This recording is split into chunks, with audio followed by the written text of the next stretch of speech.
Assalamualaikum warahmatullahi wabarakatuh.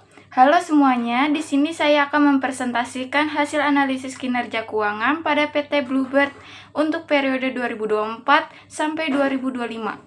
Pertama-tama, perkenalkan nama saya Sri Haryanti dengan NIM 6423075. Selanjutnya, kita akan masuk ke presentasi kali ini. Selanjutnya, saya akan membahas sejarah singkat perusahaan pada PT Bluebird. PT Bluebird ini merupakan salah satu perusahaan transportasi terbesar di Indonesia yang dikenal dengan layanan taksi berwarna biru. Perusahaan ini terus berkembang dengan berbagai layanan seperti taksi reguler, eksekutif, rental, hingga layanan digital berbasis aplikasi. Apa tujuan kelompok saya untuk memilih PT Bluebird ini? Tujuan dari analisis ini adalah untuk melihat kondisi keuangan perusahaan dan mengetahui perubahan yang terjadi baik dari aset, utang, maupun laba. Metode yang kami ambil menggunakan metode horizontal, yaitu dengan membandingkan laporan keuangan dari tahun 2024 ke 2025, supaya bisa melihat naik atau turunnya kinerja perusahaan. Selanjutnya, kita akan masuk ke dalam pembahasan. Pembahasan kali ini, saya akan menjelaskan poin-poin penting akun laporan keuangan yang mengalami kenaikan maupun penurunan secara signifikan. Yang pertama, bagian aset. Pada bagian aset, berdasarkan hasil analisis horizontal, dapat dilihat bahwa total aset PT Bluebird mengalami peningkatan dari tahun 2024 ke 2025. Total aset perusahaan naik dari sekitar 8,44 triliun menjadi 9,65 triliun atau meningkat sekitar 14,35%. Kenaikan ini menunjukkan bahwa perusahaan mengalami pertumbuhan dari sisi sumber daya yang dimiliki. Jika dilihat lebih rinci, peningkatan tersebut berasal dari dua kelompok utama, yaitu aset lancar dan aset tidak lancar.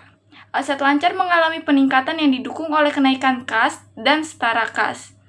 Hal ini menunjukkan bahwa perusahaan memiliki kemampuan likuiditas yang lebih baik untuk memenuhi kewajiban jangka pendeknya. Sedangkan pada aset tidak lancar, peningkatan terbesar berasal dari aset tetap. Ini menunjukkan bahwa perusahaan melakukan penambahan investasi jangka panjang seperti kendaraan operasional atau sarana pendukung usaha. Secara keseluruhan, kenaikan aset mencerminkan bahwa perusahaan masih bertumbuh dan memiliki kemampuan untuk memperluas kegiatan usahanya. Yang kedua, bagian liabilitas dan ekuitas. Selanjutnya, pada bagian liabilitas dan ekuitas, terlihat bahwa total liabilitas perusahaan mengalami peningkatan cukup besar. Liabilitas naik dari sekitar 2,45 triliun menjadi 3,33 triliun atau meningkat sekitar 36%. Kenaikan ini terutama berasal dari utang jangka panjang, khususnya pinjaman bank. Hal ini menunjukkan bahwa perusahaan menggunakan sumber pendanaan dari luar untuk mendukung ekspansi usahanya. Sementara itu, ekuitas perusahaan juga mengalami peningkatan dari sekitar 5,99 triliun menjadi 6,33 triliun. Kenaikan ekuitas terutama berasal dari laba ditahan yang menunjukkan bahwa perusahaan masih mampu menghasilkan keuntungan dan menambah modal dari hasil usahanya sendiri, dengan saldo laba meningkat sekitar 11%. Namun jika dibandingkan pertumbuhan liabilitas lebih besar dibandingkan pertumbuhan ekuitas, artinya perusahaan mulai lebih banyak bergantung pada utang dibandingkan modal. Kondisi ini perlu diperhatikan karena jika utang terlalu tinggi maka resiko keuangan perusahaan juga akan meningkat. Dan ada beberapa hal yang perlu diwaspadai. Yang pertama, piutang pihak berelasinya sekitar kurang dari 42% yang menunjukkan berkurangnya transaksi dengan pihak internal. Yang kedua, biayanya dibayar di muka. Kurang dari 54% kemungkinan sudah berubah menjadi beban yang digunakan. Yang ketiga, aset untuk dijual kurang dari 33% menandakan kurangnya aset yang siap dilepas. Ketiga, bagian laba rugi. Pada bagian laba rugi, perusahaan masih menunjukkan kinerja yang positif karena tetap memperoleh laba. pendapatan perusahaan mengalami peningkatan dibanding tahun sebelumnya. Hal ini menunjukkan bahwa aktivitas usaha perusahaan masih berjalan dengan baik. Di sini ada beberapa peningkatan pada laba ruginya. Yang pertama, pendapatan usaha meningkat, yang menunjukkan aktivitas bisnis berkembang. Yang kedua, pendapatan lainnya sekitar 41%, memberikan tambahan keuntungan non-operasional. Yang ketiga, laba bersih tetap meningkat, walaupun meskipun kecil. Artinya perusahaan masih profit. Namun di sisi lain, beban pokok penjualan dan biaya operasional juga ikut meningkat. Selain itu, beban bunga juga mengalami kenaikan karena bertambahnya utang perusahaan. Di sini ada beberapa beban.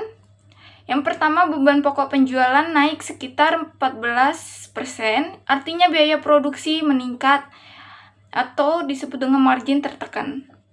Yang kedua, beban operasional yang 13% meningkat, menunjukkan efisiensi biaya. Yang ketiga, beban bunga naik sekitar 51%, dampak langsung dari peningkatan utang. Yang keempat, laba sebelum pajaknya turun sekitar 9%, dan laba bersihnya juga turun sekitar 9%, yang menunjukkan profitabilitasnya menurun. Akibatnya, meskipun pendapatan naik, peningkatan laba bersih perusahaan tidak terlalu besar. Hal ini menunjukkan bahwa perusahaan menghadapi tekanan biaya yang cukup tinggi, baik dari biaya operasional maupun biaya pendanaan. Dari kondisi ini dapat dilihat bahwa perusahaan perlu meningkatkan efisiensi agar pertumbuhan pendapatan dapat menghasilkan laba yang lebih optimal. Berdasarkan hasil analisis yang telah dilakukan, dapat disimpulkan bahwa PT Bluebird mengalami pertumbuhan dari sisi aset, liabilitas, dan ekuitas. Kenaikan aset menunjukkan bahwa perusahaan masih berkembang dan melakukan ekspansi usaha. Namun, terdapat beberapa hal yang perlu diperhatikan, yaitu meningkatnya ketergantungan pada utang, serta naiknya biaya operasional dan biaya bunga yang menyebabkan penurunan profitabilitas. Pada sisi laba rugi, perusahaan masih memperoleh keuntungan, tetapi peningkatan biaya menyebabkan pertumbuhan laba menjadi terbatas. Secara keseluruhan, kondisi perusahaan masih tergolong baik, tetapi perlu pengelolaan yang lebih efektif agar kinerja keuangan tetap stabil di masa mendatang. Adapun saran yang dapat diberikan berdasarkan hasil analisis ini adalah: yang pertama, perusahaan perlu lebih mengendalikan biaya operasional agar laba dihasilkan dapat meningkat. Kedua, perusahaan sebaiknya mengurangi ketergantungan pada utang agar risiko keuangan tidak semakin tinggi. Ketiga, perusahaan perlu meningkatkan efisiensi penggunaan aset agar investasi yang dilakukan dapat memberikan hasil yang maksimal. Dan yang terakhir, perusahaan perlu menjaga keseimbangan antar modal sendiri dan utang agar struktur keuangan tetap sehat. Sebagai penutup, saya ucapkan terima kasih atas perhatiannya. Saya mohon maaf apabila terdapat kekurangan dalam presentasi ini. Kami sangat mengharapkan kritik dan saran. Terima kasih. Wassalamualaikum warahmatullahi wabarakatuh.